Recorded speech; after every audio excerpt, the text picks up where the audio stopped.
சொன்னமாக ஒன்று வந்து சஞ்சித வினைன்னு பேரு, ஒன்று வந்து பிராரத்த வினைன்னு பேரு, இன்னொரு வினைக்கு பேரு யார் சொல்றீங்க? சொல்லுங்களா? சொல்லுங்க. பிராரத்தம். மூணாவது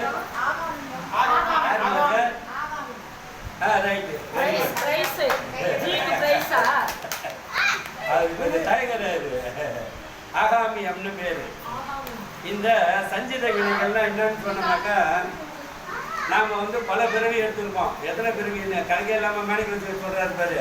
புல்லாகி கூடாகி புழுவாகி மரமாகி பல்விருக்கமாகி பறவையாய் பாம்பாகி கல்லாய் மனிதராய் பேயாய் கணங்களாய் வல் அசுரராகி முனிவராய் தேவராய் செல்லான் என்ற இத்தாவர சங்கமத்துள் எல்லா பிறப்புண்டு. இதை என்ன பிறப்புன்னு சொல்ல அவ்வளவு பிறப்புல நாம செஞ்ச வினைகள் மொத்தமா அப்படியே மூட்டை கட்டி வச்சுக்கிறாங்க. அந்த மூட்டைக்கு பேர் தான் சஞ்சித வினைன்னு பேரு. ஒரு பெரிய மூட்டை இருக்குது. அது நாம கருவுல நம்ம ஒரு தாயினுடைய கருவுல வந்து 10 மாதம் பிறந்து முடிச்சு பிறக்க போறேன். வெளியில வரும்போது சிவபெருமான் வந்து என்கிட்ட பேசுறாரு, அப்பா நீ இப்போ போய் ஒரு புதுசா ஒரு பூலோகத்துக்கு அனுப்புறேன், உங்கள்கிட்ட பல மூட்டை இருக்குது வினைகள்லாம், அதுல கொஞ்சம் வினைகளை கொடுத்து அனுப்புறேன். நீ என்ன பண்ணியிருக்கிற?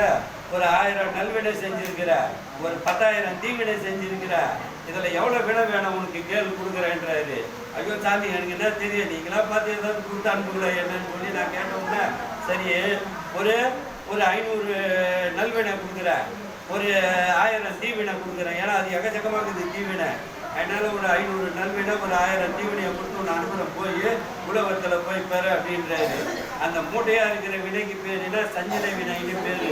நாம் இப்போ வாங்கிக்கின்னு வரம்பாரு, கொஞ்சம் ஒரு 500 நல்வினையும் 1000 தீவினையும், அதுக்கு பேர் தான் பிராரத்தம்னு பேரு. அதுக்கு பேர் என்ன? ஒரு பெரிய கோடீஸ்வரர் வீட்டில் பிறந்துட்டு அறந்தவாள் தானம் பண்ணிக்கிட்டு எங்கிருந்து போய் பைக்கில் சர்க்கஸ்லாம் காமிச்சிட்டு போனாங்க. 23 வயசுல ஆக்சிடென்ட் ஆகி போயிடுச்சு. எவ்வளோ பேர் அது மாதிரிலாம் நடக்குது. என்ன சொல்கிறாங்க? சொத்தாக அடுக்குது, அனுபவிக்கிறதுக்கு பிராப்தம் இல்லைம்பாங்க. சொல்கிறாங்களா? இயற்கையாக சொல்கிற ஒரு தகவல் இது. பிராப்தம் இல்லை அவனுக்கு அனுபவிக்கிறதுக்குன்னு. அதுக்கு பேர் பிராப்தம் இல்லை, பிராரத்தம்னு பேர். நாம் அதை மடிக்கி சுருக்கி எடுத்தது பிராப்தம்ட்டோம். அந்த மாதிரி அந்த வினைக்கு பேர் பிராரத்தம். நாம் எடுத்துன்னு வந்துக்கிறப்ப அந்த வினைக்கு இந்த வினையை கழிச்சாதான் நாம் இந்த பூலோகத்தை விட்டு போவோம்.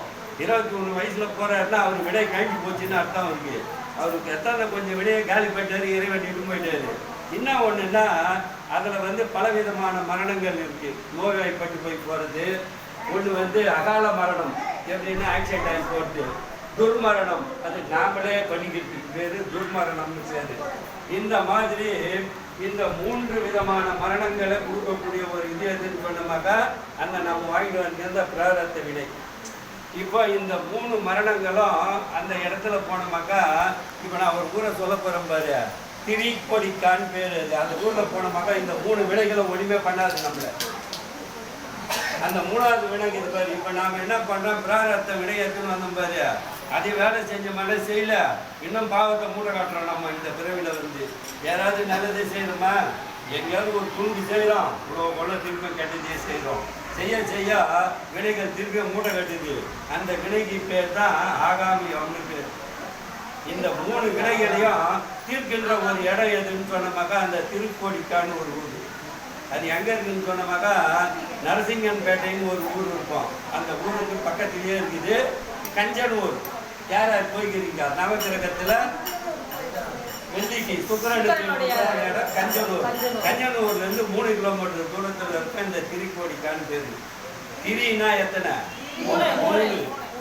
அந்த திரிக்கோடிக்கான 3 கோடி தேவர்கள், 3 கோடி மந்திரங்கள். அதாவது என்னன்னா சாபம் வாங்கின இடமா அது. 3 கோடி மந்திரங்கள் ஒழுங்கா வேலை செய்யறதுனால துர்வாசர் அப்படி வந்து நின்றாரா. எதிரில் வந்து தான் பாரு, கமண்டர் வந்து நீரை தூத்தலாம், போ நீ என் சாபத்தை அனுபவி, நீ ஒழுங்கா பண்ணலன்னு சொல்லி 3 கோடி மந்திரங்களுக்கு சாபத்தை விட்டாரா. அப்போ அந்த 3 கோடி மந்திரங்களுடைய தேவதைகள், 3 கோடி தேவதைகள் வந்து இந்த ஊர்ல அந்த திரிக்கோடிக்கா என்ற ஊர்ல வந்து உட்காந்துக்கிட்டு தவம் பண்ணிட்டே இருக்காங்களா பல காலமா. அதே மாதிரி தேவர்கள்ல 33 கோடி தேவர்கள் இருக்காங்க. அதுல ஒரு 3 கோடி பேர் இதே மாதிரியா தப்பு பண்ணிட்டு வந்து எவ்வளோ பேர் இந்திரன் முதல் கொண்டு தப்பு பண்ணி தண்டனை அனுபவிச்சிருக்காங்க. அந்த மாதிரி வரும்போது கமண்டலுக்கு தண்ணியை ஊற்றிய நீ போய் சாபத்தை அடி வந்து ஒரு 3 கோடி தேவர்களுக்கு சாபம் விட்டாராம் துர்வாச முனிவர். இந்த 3 கோடி மந்திரங்களுடைய தேவதையும் 3 கோடி தேவர்களும்